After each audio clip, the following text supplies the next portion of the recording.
All right, let's get started. Hello, everyone. I am Leanne Hartman, and I oversee the college's alumni relations activities for communications, events, volunteerism, and giving. I'm so glad you are here with us tonight for this very special presentation. We launched the Engineering on Tap series last year with the idea that we could gather casually to enjoy a drink and learn something new about the College of Engineering. Of course, COVID-19 had other plans, but we are proud with the way we've been able to pivot to this new online format. Tonight, we will be taking you on a fascinating journey to learn about the science and engineering behind some of your and my favorite superheroes. In a bit, I will turn over the presentation to Dr. Castro, who will tell you a bit about his material science research and lead you through a fun and chocolatey experiment. But first, a few housekeeping notes. Heads up, we are recording this, and we plan to put it on the College of Engineering's YouTube channel in the very near future. In the chat box, if you will, please drop in your name. Well, I guess it will show your name. So your degree, your graduation year, the city and state where you are joining us from, and maybe your favorite superhero. And if you have any kiddos joining you, please put their ages in there as well. The great thing about these virtual events is that you can attend from the comfort of your own home, and your household can also join in the fun. If you have questions, please use the Q&A button to submit those questions. And we hope you do, because we want you to be interacting with us in this alumni event. And we will be pausing every so often to answer your questions, and we'll save time, hopefully at the end, to answer additional questions. You can also use the raise hand button to ask a live question if you're more comfortable with that. Before we get started, I thought I would tell you a bit about your fellow Aggie engineering alumni. You might be interested to know that we have nearly 30,000 alumni located worldwide. Over 70% live in California, with 41% of our Californians living in the Bay Area and 19% living in the greater Sacramento area. The gender makeup of our alumni population is 80-20 male to female ratio. And our top three largest departments by alumni population is electrical and computer engineering, coming in at first with 6,266 alumni, about 22% of our population. Mechanical aerospace engineering have just a few less than that, with 6,120 alumni and around 21% of our total, and civil and environmental engineering coming in at 5,698. If you are interested in more fun alumni stats and facts, in addition to a lot of great alumni information like spotlights on your fellow alums, upcoming alumni activities, please visit our engineering.ucdavis.edu alumni network webpage. So let's get started. I am so excited to introduce Ricardo Castro, professor in the Department of Material Science and Engineering at UC Davis. He joined us in 2009 and is the lead of the Nanoceramics Thermochemistry Laboratory. Say that 5 times fast. He's currently Associate Dean for Research and Graduate Studies, which gives him the opportunity to address broader topics related to research and development in the college and in his own research area. Dr. Castro has a PhD in metallurgical and materials engineering from the University of Sao Paulo, Brazil, and a bachelor's degree in molecular sciences from the same university. He's published over 100 scientific articles, which means he's a big deal, and is an active member of the American Ceramics Society. Also, fun fact is if you have attended Picnic Day in recent years, of course, not last year, and you've attended the Materials Magic Show, I highly recommend if you have not, but you can thank Dr. Castro for that. He was the original creator of that inspiring event. With that, I am pleased to turn over the presenting to Dr. Castro. Thank you for being here, and take it away. All right. Well, thanks everyone for coming here. Well, coming, right? You know, don't go anywhere these days. But I'm really excited to share a little bit about superheroes, about my passion with you. It's really exciting.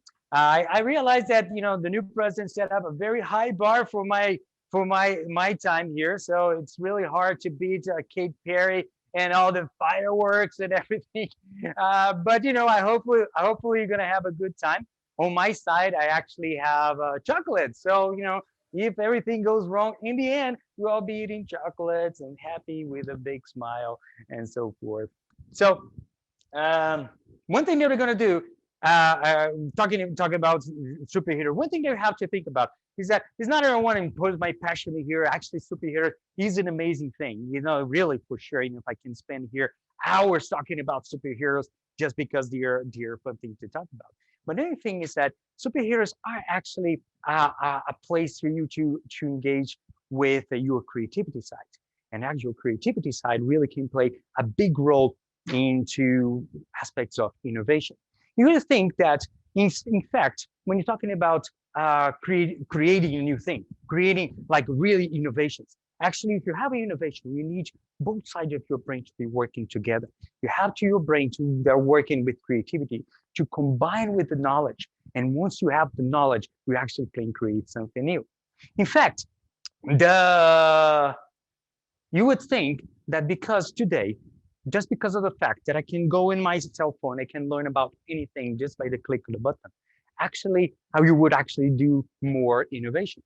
But in truth is, when you have too much information, other than creating anxiety in you, basically that you have so much information you can't go through that anymore. This actually will hidden innovation, so you can't create new. You just can't, because you have a combination. You need to have a combination of creativity and knowledge. For example, well, before that, let me make sure that I can defend the point. And the best way to defend the point and get somebody that is smarter than you that actually to say the same thing that you said. So for example, always our thing would say that imagination is more important than knowledge. Well, it seems that he agrees with me, or I agree with him, or one of the two, it doesn't matter. But the fact is, he understands that knowledge can be overwhelmed. If you want to see the new, want to create the new, what you need is actually creativity. But information, you can create the things that you already, with information, can create the things that we already know. But with creativity, you can create the things that nobody knows, that nobody has ever seen. So this is your brain. Well, no, not your brain, just like a brain, and actually defines how you actually put things together. One side of your brain is your rational side, is your engineering side. Is the side that actually going to really say things like, okay, this is when I look at something, I want to rationalize, and they say, oh, there must be a logic behind all of that. Great. The other side is way less judgmental. It's not judging what you're saying, what you're seeing, what you're thinking. It just mostly says, oh yeah, like you can do whatever you want. And to actually do innovation, the key thing is to combine this thing together, combine these two sides together. But when you're doing STEM, you end up actually forcing too much one side to do more exercise. It's like your left brain, your rational brain, your engineering brain gets stronger than the other side. And then you become unbalanced.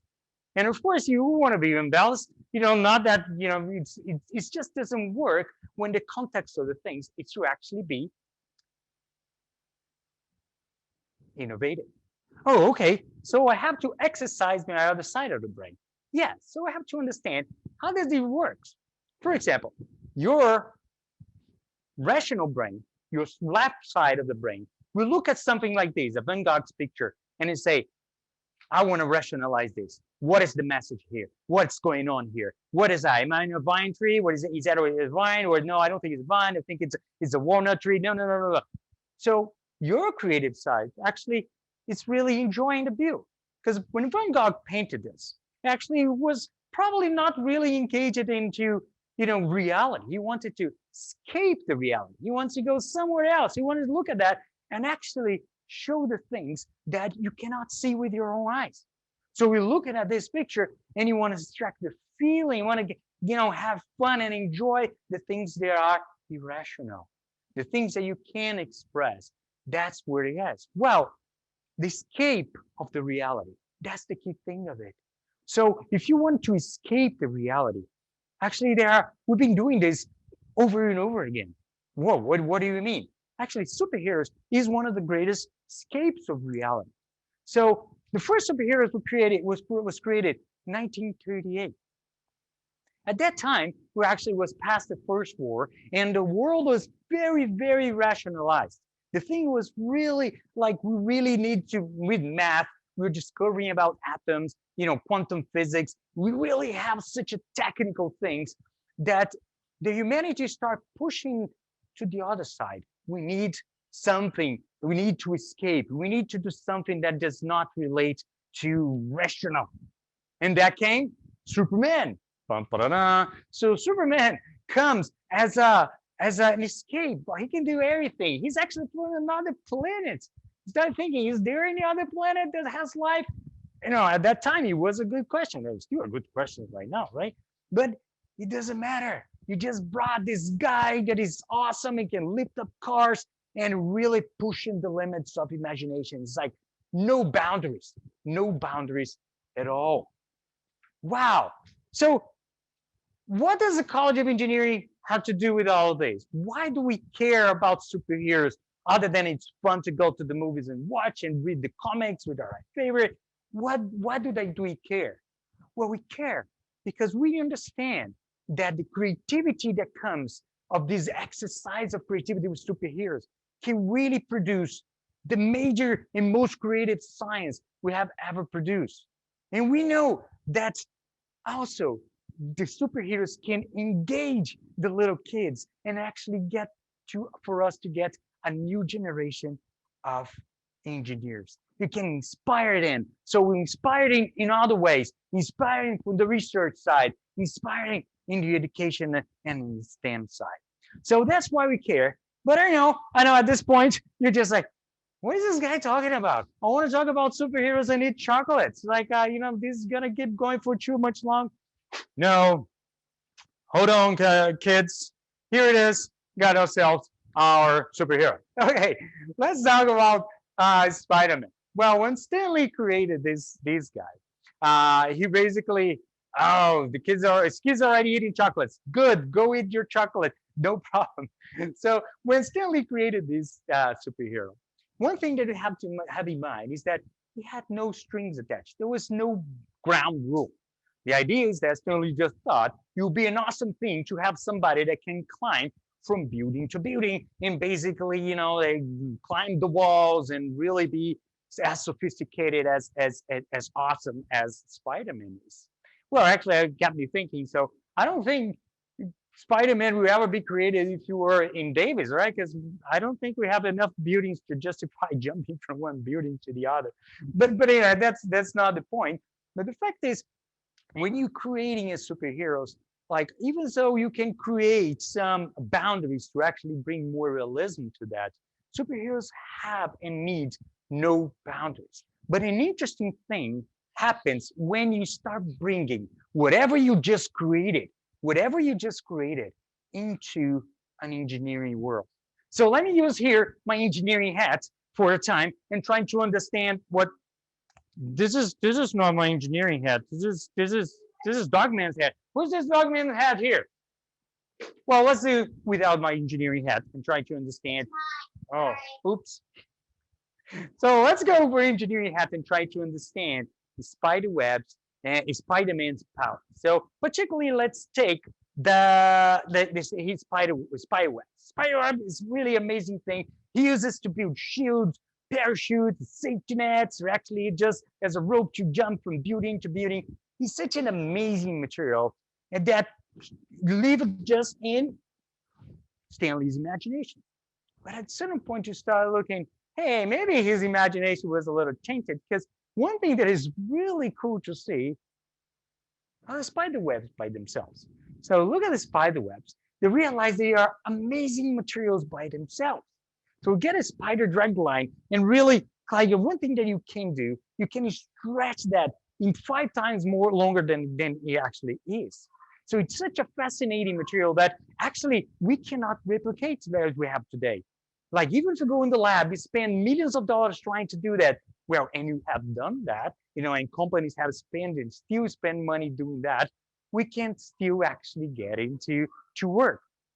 So if you compare spider drag line with the most sophisticated like fibers that we have, like Kevlar, still it's a fiber that is much tougher than Kevlar. And believe me, Kevlar is pretty tough. Kevlar is the thing that you make bulletproof vests, so we can stop bullets. And still, the spider gets it better. Maybe thinking, what is in there? Why is this so different? Why is that? So let's take a look a little closer and try to see what is in this spider web. So one thing that you're going to see is that if you look very close in the spider web, and you can see that in your left, I guess it's your left, you're going to see your left, you're going to realize that it's like this whole entangled thing. There's not a lot of organization there. And one thing that you realize is because it has such an entanglement, you can actually stretch that many, many, many times just because you are stretching all those tiny curves and actually making it very stretchable.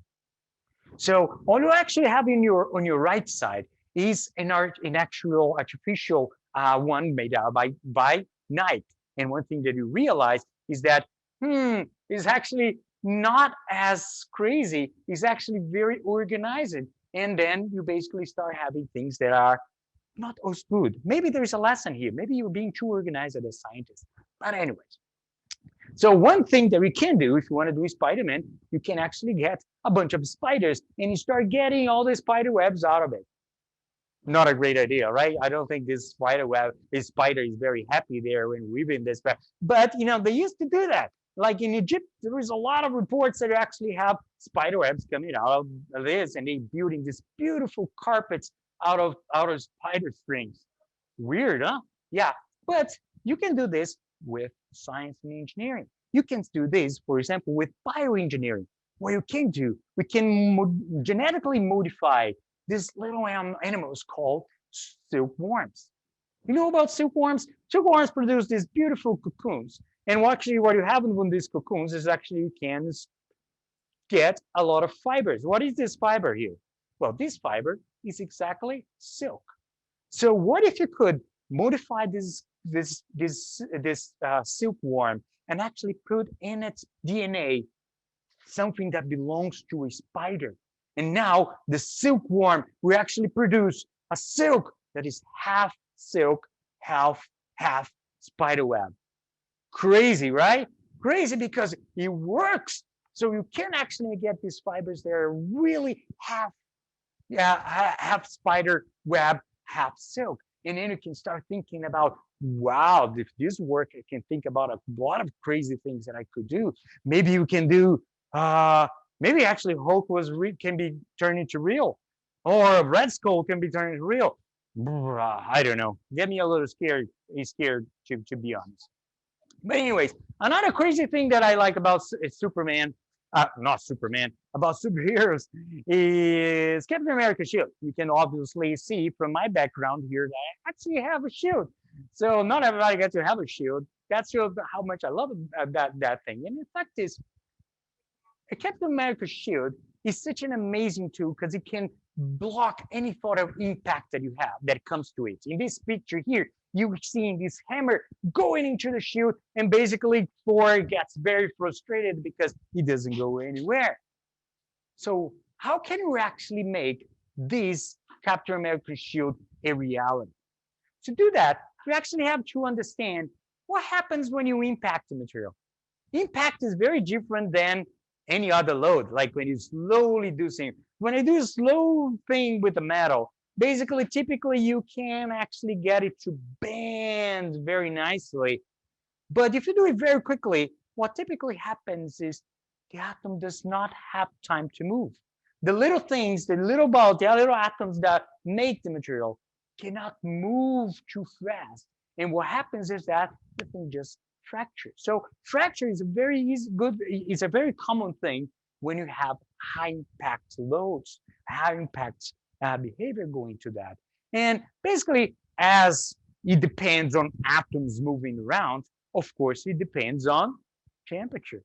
So we're getting better at this. But anyway, so I don't know how long you actually seen, but the fact is, if the things are too hot, you can actually move atoms around and get it to basically bend. But if it gets too cold, eventually you can break. So that's the thing. And this is something that we not always knew. This is something that we kept learning about material. One cool example, or I would say it's probably not a cool example, but a sad example, is this, right? That's bad engineering, materials engineering. If you can say this is Titanic, and basically the metal, we actually suffer this transformation from being ductile, being actually soft, into being too brittle and breaking up. So when you go in cold waters, basically hit icebergs and basically have this terrible accident. And we have this nice picture here. If you look very close, maybe you can see here Leonardo DiCaprio and that lady, I can't recall the name, but anyways, it's all connected to material science. So let me go into the next slide, if I could. For some reason, I lost the power. Okay, so one thing that you actually can do to increase the resistance of impact, and actually that goes back to Captain America's shield, is that you could actually design it as a composite. So let's say Captain America, and take a Captain American shield. If you look at the story, basically we understand that this is actually a composite. What is a composite? It's a composite where you mix a lot of things in it to actually make it work. So Howard Stark, when he was developing this, he basically said this is a composite of steel, vibranium. Well, he just made it up. It doesn't matter. So vibranium and a lot of things, because actually the shield fell into a bucket with full of scraps on other projects. So he doesn't actually know what's in the shield. But if he has a lot of elements, this means this is a composite. And what is a composite? For mechanical purpose, you can design a composite with basically elements that can stop the cracks from movement.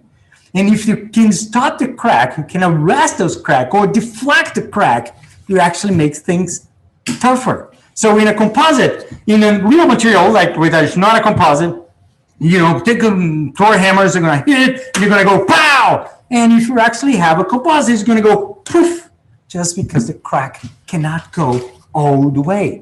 Ooh, interesting. So let's go to the next slide. I can't press this. Oh, okay. And an interesting thing that you can see, and I'm actually very glad about this, is that a great example of a composite is chocolate. Chocolate is a composite by itself, not only to make it delicious, but also to make sure that the mechanical properties of the chocolate are proper, so you can actually buy them and use them, manipulate it, and do this net test and taste test all at once. So going to the next slide.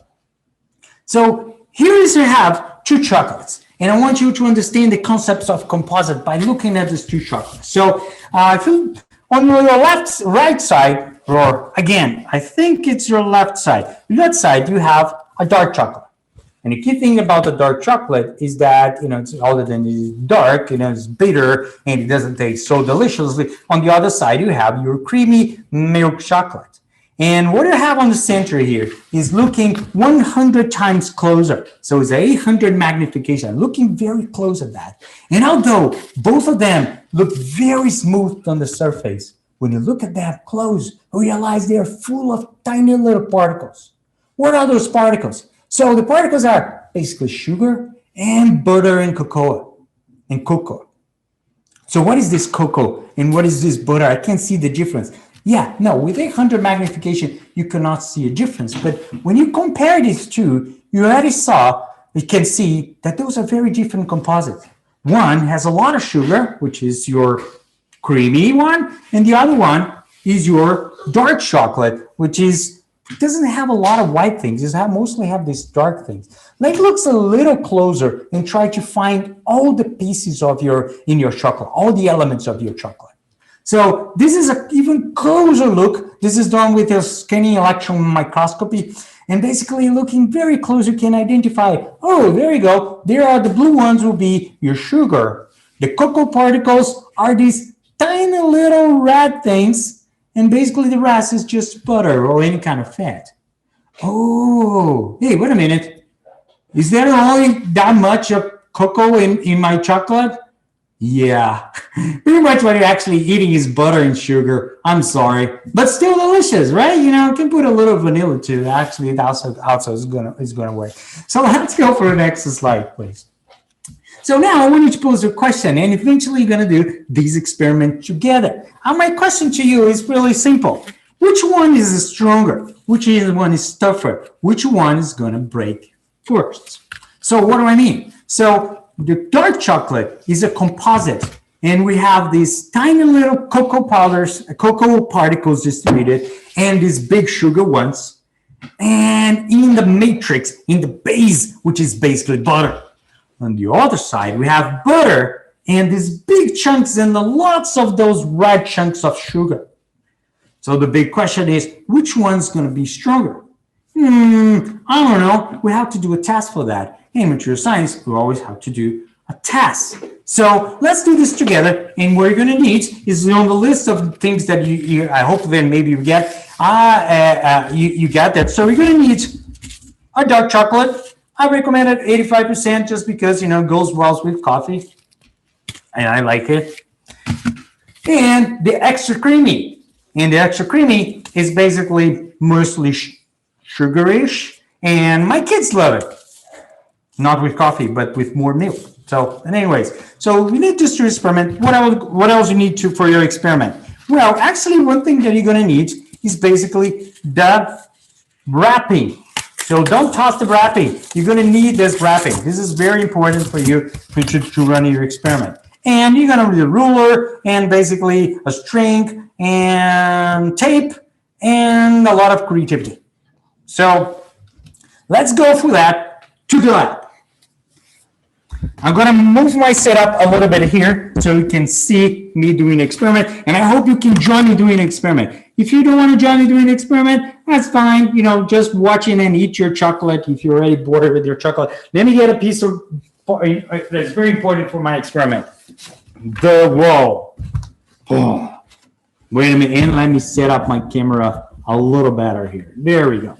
So one thing that I forgot to mention that we're actually going to need is a wall. So I don't have a wall next to my camera, but I have, some fake things here. So if you want to work together here, let's do this. Maybe Sammy can help me. Come on, Sammy, come help me here. All right. So come here to this side. Yeah, this is my son, my great helper. Maybe some of you have seen him in a few videos. Hello. All right. So what you're going to do is open one of the chocolates, the dark chocolate, and you're going to take the wrap. And I want you to wrap that in the shape of a triangle to the point that you're going to get to something that looks like this. That's weird. So it's not too difficult to do. You're just going to wrap it up like a little bit, or maybe make a triangle. Maybe your parents can help. So to make this triangle look nice. All right. Does it need to be super perfect? It doesn't need to be very perfect. It just needs to be. So do one, and then you're going to need a tape. Sammy, can you hold this for me, please? Thank you. All right, hold up to this. I'm going to get my tape, and I'm going to wrap it up. And tape is the most amazing thing in the planet. My kids love tape. Do you like tape? You don't like tape? Oh, you said. Yeah, at least one of my kids are agreeing with me. That's amazing. I really need that. Okay. Oh no, you let it go. Don't let it go. Don't let it go. So we're going to use a tape basically to put this together and firmly have it in the shape of a sort of like a triangle-ish. Again, it doesn't need to be perfect. You know, it's close enough. But then you're going to eat to get all the chocolate, and I would dangerously put my chocolate next to Sammy, and maybe he's not going to eat it. And then I'm going to do the same thing with the other wrapping. Okay, then you're going to get, here's my chocolate. Funny. So funny. But anyway, so let me see if we can have, I know I'm running out of time. I'm going to do this so fast. Okay, Sammy, your turn. Hold. There we go. Superhero activated. And more tape. And I love tape. There we go. And then you got that. So why do you need those? Those will be basically how your experiment is going to work. So the idea is you're going to put one side by side about an inch away from each other. And basically you're going to use this to put your chocolate on top. And that will be your base, your testing base. So let's do this. One thing you're going to need is to tape one very close to each other. So that's how I do it. But if you're more creative than me, maybe better than me in doing this thing, so put one next to the other, put a tape right covering all of them. A little longer tape would be more helpful. All right. A tape that would go all across, and basically going all across like this. You would tape it close to a wall. No, not close to a wall, on the wall.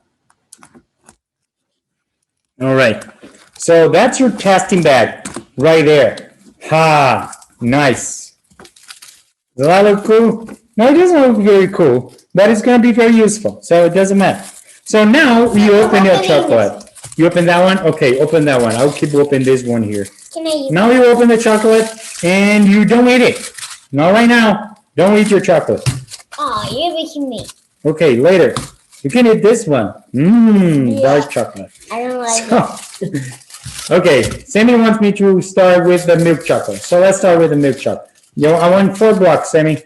Can you cut 4 blocks for me? Yeah. All right. Nice cut. Great. So now we have the chocolate, Oh, it's such a great smell. So now I'm going to take this and I'm going to tape right on top of my mount. So how am I going to tape it? Well, the notch actually going to be facing inwards. So that's the best way for you to actually get it right. And how am I going to do it? With tape, because tape is awesome. So I'm going to tape. I'm going to tape the top of the chocolate. And now that I have the chocolate with tape, I'm going to just place it on top of my mount. Good. You'd be surprised at how actually tape can attach to chocolate. And still it doesn't affect the taste. So I like putting one also on the bottom here so it doesn't come off and the thing gets a little more steady. So now there we go. Finally move the camera so it can show you how it looks like. So we have basically a nice setup ready for the test. So what is going to be the test? Well, now you're going to need to take your pennies. You remember to bring your pennies? Nobody brought pennies. Oh my gosh, even I forgot my pennies. So where are my pennies, Amy? But anyways, so the idea is to get pennies, and right now I only have 7 pennies, but I promise more will come up. And then what we're gonna do, thank you, Sammy, you're gonna get a piece of paper, and you're gonna be cutting this piece of paper in half. So easy enough, like this sheet of paper, nothing fancy about it, just the fact that you're gonna cut that in half. Thank you, Sammy. I will not need your scissors. I can just gonna cut it this way. Okay. Now, what we're gonna do, we're gonna create this paper here will become the tail of your, I want to call it a hammer, the tail of your hammer. Wow, what do you mean? We're gonna take all these pennies here. I'm gonna actually, no, there's a bigger one. So what you're gonna get, if you have 10 pennies, put 10 pennies all together, one on top of the other, make a pile. And then, of course, what do? Tape it. And then, oh, Sammy, you fell off. I'm sorry. I need a bigger tape. Yes. Oh, my pennies are back. Thank you, my beautiful wife. Thank you. All right. So, okay. Money. Yes. So we're going to tape a pile of pennies and hopefully 10 pennies if you have them. Can you find more? Separate all the pennies again, Sam, please. And then with this pile, what you're going to do, you're going to wrap it around with your paper. I'm trying to go with the wind here as, you know, getting whatever happened. And it's a little, maybe a little tricky, but what I'm going to do is this. You want to actually put like a piggy bank. Yeah, I like that. That's a really good idea. Yeah. So that's what you want to do. You wrap your pig bank. Yeah, that's my piggy bank. A pig bank is actually what you do. You wrap it up just like that and basically have a nice shotting thing. Nice. Okay. Really? Again, not my me. Okay. Take your time. You know, it might be able to take you a few times to actually get it right. You know, and I will let you know. I should have left my done one there. There we go. And tape. And you need the extra hand right here. Yes, on the bottom. Yes. There we go. Okay. Much more. Okay. So the idea is to have something that resembles this, like something that can actually impact. So that's where we go. That's what we're doing. And once you did the first one, things will get easier because now you can load your pennies all the way in here. So it can become heavier and heavier. And if you want to actually stop them from coming off, because they will come off, you just do this, like just squeeze the top so it falls all at once. But now you want this to actually hit the surface of that. And so what you're going to do, you use your string. So let's take a string. Now you need. Oh, now I need it. Great job, Sammy. Wow.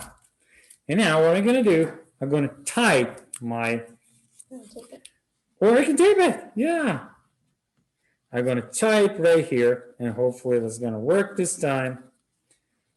Oh, Sammy. Daddy. It's okay. Can always help me, man. Appreciate your presence. Okay. And okay. We tried once. If you want to try it twice, it's probably a better idea. Why? Because then you can actually control the movement of the pendulum. Because what you want to do is to create a pendulum effect. So what do you mean? So what I want is for me to actually have it sitting on the top of the wall so we can tape this. And what this is going to do is I'm going to let it go and it's going to hit my chocolate right here. Interesting. So I guess I just measured it right. I think in the right position. Now what I'm going to need is a tape. So can you help me, Sammy? Can you tape all the way on top? Nice. Perfect. Now, what I just created, it's a so-called Sharpie test. So if you're material science, you know, oh, this is almost like a Sharpie test. Yes, it is. So made with everything that you have at home. So, of course, the moment of truth, what we're going to do is going to try to actually break it. So will we break it once or twice? I don't know. So first we have here about 10 pennies. And you can start playing at home with how many you want. So keep adding till you actually see a fracture. Let's see the first time to see if it breaks. So hold it at always the same position. So if you want to use a ruler, you can actually control how high it is and always use the same height. And then you can say, for example, at this point here, I have these at about 12 inches. So 12 inches it is, and I'll just let it go. And it didn't break. So apparently 10 pennies is not enough to actually break it. So let me put 10 more.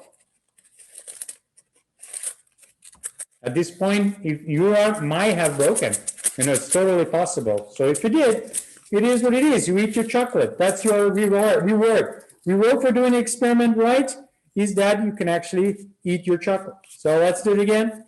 Now, trying to get it to the right position, again, to about 12 inches, and it broke. Oh, it did break right there. So that was an easy one. So if you can see here, my crack, the crack of the chocolate here. Can you see the cracks there? Wow, that was an easy crack. I thought it would last a little longer than that. So, all right. Hey, I can get it out for you. I know. What do you want with that? You want to eat your chocolate now, Sammy? Yeah. Yeah, okay, that's your chocolate. Go eat it. The whole thing? You want to? Thank you. No, you're not participating. I'm kidding. Of course you can. Here's your other half. Okay. Now my kids got the chocolate. Don't eat the tape.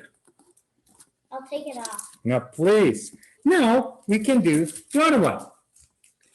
What do you think is going to happen? Good thing is that the setup is already done. So we can reuse it. That's great. But now we need to tape this one over there. We need another tape. Are you gonna take that out 10 points first, or? All right, so let me put it all over there and see how it goes. So because we are in short on time, so what we're going to do is a crazy start. I'm going to start with already the weight that broke the milk chocolate. What do you think? Because then we know if it breaks, then we know that they are probably of equal strength. But if it doesn't break, that means we need even heavier to actually get it to break. So let's give it a shot.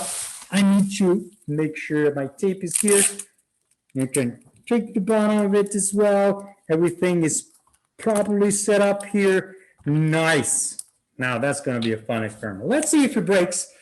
Again, about 12 inches. I got this. But let's see. Oh my God, it broke in half. Of course it did. But it broke in a very unique and different way. And one thing that I gotta say is that I did this experiment 5 times and it never happened this way. Of course, because I'm doing the presentation, it would. But anyways, we can try it again. Experimental side, we always have to do it again and again and again. But one thing that you will observe, oh, my kid ate my chocolate. But then, is the way they break will be always fundamentally different. So let's break another one. So I actually have a broken piece to show you. And so that the kids have not already eaten. So let's break this dark chocolate here. So complicated. Well, maybe I'll leave it for next time. Maybe I'll leave it till next time. So what I'm going to show you is that whenever you see the chocolate cracks, you realize that they, although at this experiment, because of my mass, I realized that next time I will protect my stuff. I will make sure that the cracks actually look slightly different. If you look very close, if you haven't eaten yet, at the chocolate, the dark chocolate, and at the milk chocolate, the cracks actually have a slightly different pattern.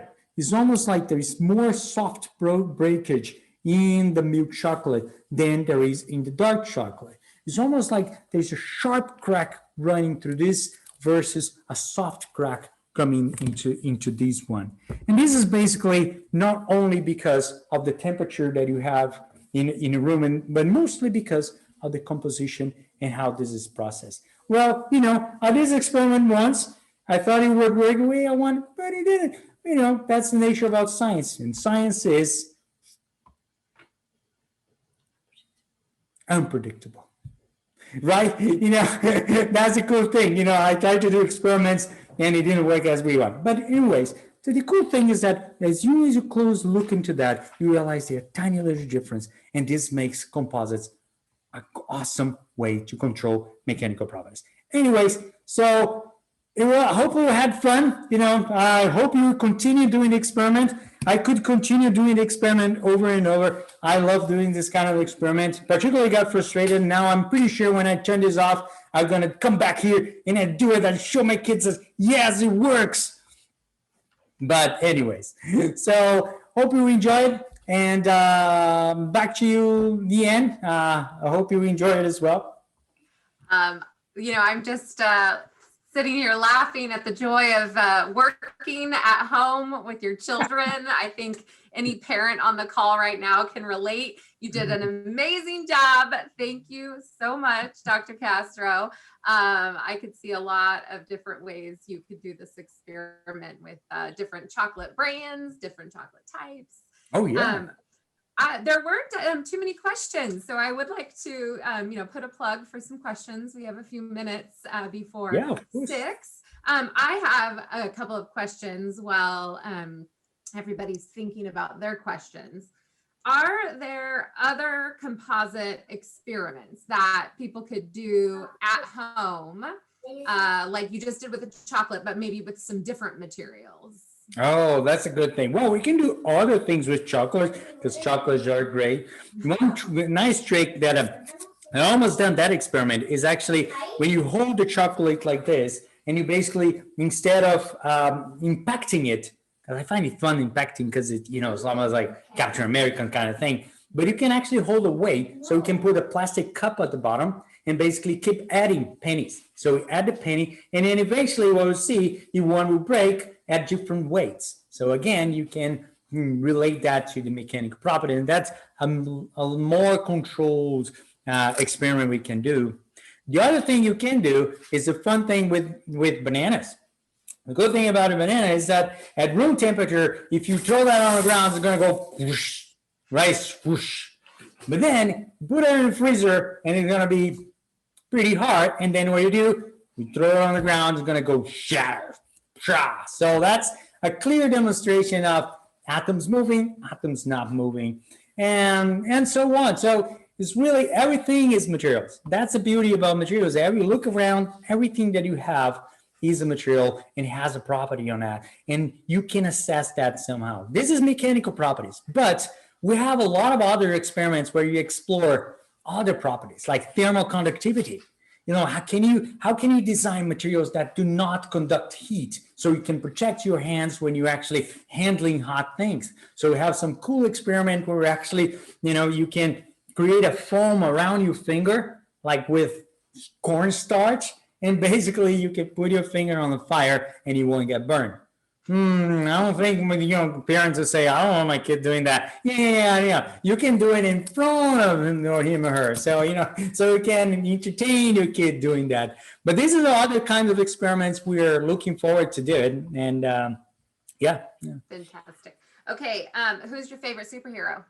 Oh, it's Iron Man. Iron Man. No question. It's like, Iron Man. Yeah, no, Iron Man is such a brilliant, character. He's not a great character as a person, but but not a good person. But the idea that he doesn't have a superpower, but actually he created his power with the engineering is really remarkable. It's almost like what is good about Superman? Like nothing that he has is actually because of him. He just was lucky that he was born in another planet, and when he came to Earth, he was super powerful. There's no merit in that. It's like, so I'm pro meritocracy. So Iron Man deserves to be a superhero. Do your sons agree with you on Iron Man, or do they have their own favorite superhero? Favorite superhero. Spider-Man. Yeah. David likes his Spider-Man. I like climbing walls and stuff. What about Sammy? Sammy likes Iron Man. Iron Man? Right? You like Captain America. He was Captain America up till this morning, but then apparently, yeah, he was just typical kid. Yeah. So I another question I have would be from a material science standpoint, what is the coolest weapon that you can think of that would be awesome to have in real life? Oh, well, that's an easy one. Lightsabers. Lightsabers are so cool. Like I actually was Googling the other day and found this guy that actually made something that was very close to that. It really could get things to be close to a reality, was using some plasma blasters, and that was amazing. But it's still not quite there. It still has needs some work to do. But lightsaber are so awesome just to watch them do their chow. Yeah. Wow. And Right? there was a question in the chat. Can your Captain America shield, I think the one behind you, block flames? Ooh, that particular one can't, but we have one in the lab that actually can. So we built a very thin protective thermal shield made out of ceramics, and actually we can basically deflect and the heat. And so we did some awesome experiment during the first picnic day. We actually brought the shield, and it was sort of like a scene. The picnic day show, it's like the magic show, is where the masked students, which is the material science chapter, they gather and do the performance about like about something. In this case, was Captain America. So we made the shield. So I got the shields to them, and they have this flamethrower, a real flamethrower, and basically threw the flame on the shield, and the shield deflected, and then there was all this in, yay, go Steve Rogers. It was such an amazing thing. But then we never got to do it again. Apparently the safety regulations got a little stricter, and then they didn't let us do it again. But anyways, we still have the shield. So if you want to see it, yeah, let me know. We have some cool videos there from the time, and I'm looking forward to run it again. Sounds like a lot of fun. Last question from Marley. Are you going to do another Zoom meeting on a different experiment? You want to talk about your video K through 12 STEM outreach and what your plans are? So yeah, no, I would love to. So we have been discussing that, elaborating one. So one thing that we did a crowdfunding last year, the end of last year, and we actually got to really build momentum, financial momentum, to actually get a video actually recorded about this experiment. So this is the kind of experiment that we're going to run. This one here. So we already hired like a company to film the show, and then we expect to have a series of that. The idea of that is basically to create this independent video. So rather than actually me doing this over and over again, you're going to have something that is really like permanent, and it goes along with lessons. So a lesson plan. So also not only the kids are happy because they get to do this crazy experiment, also the parents can see their kids learning and in really like in a fun way. So we have lesson plans, and this time we're targeting from K to 5. And so that's the sort of like a range that we're going, but we already have some very good ideas how to explore these all the way to K-12, because it really can. It's just a matter of how elaborated the questions are, right? Because if it's chocolate, you can be as simple as, if this is thicker and this is thinner, which one's gonna break first? Or I can go into more complicated question. It's like, what is the potential energy that got dissipated when it hit the chocolate? And you can calculate that with high school physics. So anyway. Fabulous. Thank you. And if you would like to support Dr. Castro's outreach, the website is here. You can also type in give.ucdavis.edu and put superheroes in the search box, and it will take you directly to that fund. Thank you, Dr. Castro and Mrs. Castro and the boys for all you've done for us tonight. If I could get everyone to reach down to the reaction button at the bottom of your screen, give some high fives and thumbs up or hearts to thank Dr. Castro for his awesome presentation, that would be wonderful. Before we get to our raffle, did I mention we have a raffle? Yes, we are raffling off 2 $25 online gift cards to the UC Davis bookstore, so you can get some new swag. So just a few more minutes before we do that, I want to give a shout out to our friends in other time zones that joined us today, New York and Illinois. I'm looking at you. Thank you so much for staying up a little bit later to join us. Also, Interim Dean Gibling has been on today, Associate Dean Alyssa Panet, Material Science and Engineering Department Chair Yayoi Takamura. Thank you all for your time tonight. We have a couple of upcoming alumni activities ahead. with the first one on March 19th. That is our engineering intro to design winter showcase. So if you're interested and willing to help evaluate our engineering 3 students design final projects, please sign up on our engineering alumni events webpage. And we do have one more engineering on tap this academic year. It's not on this slide, but is currently being scheduled for the late March, early April time period. And keep your eyes open for the Alumni Network News, our e-newsletter for engineering alumni. We send that out quarterly. We'll have all the details about our upcoming events and cool school news. So make sure you take a look at that. What is this? Follow us on social media. And now to the raffle. Francesca, you want to get this All going? right. Thanks everybody who stayed till the very, very end. So we have a raffle wheel here and we are going to spin it. So 2 winners. Each of you will get a electronic gift card to the bookstore and a Veraldo. Congratulations. We will email you with that. All right, and we have one more to give away. And here we go. Good job. All right, going once, going twice. Last winner is Marley. Congratulations. Awesome. And we will email you. Oh, you look very excited. You won. So we will go ahead. We have your contact info from the RSVPs, and we will email you both with your prize. So thank you. That's all we have. Awesome. Thank you, everyone, once again. And we look forward to seeing you at our next event. Happy New Year. Happy New Year and eat your chocolates now. Have fun. Go out.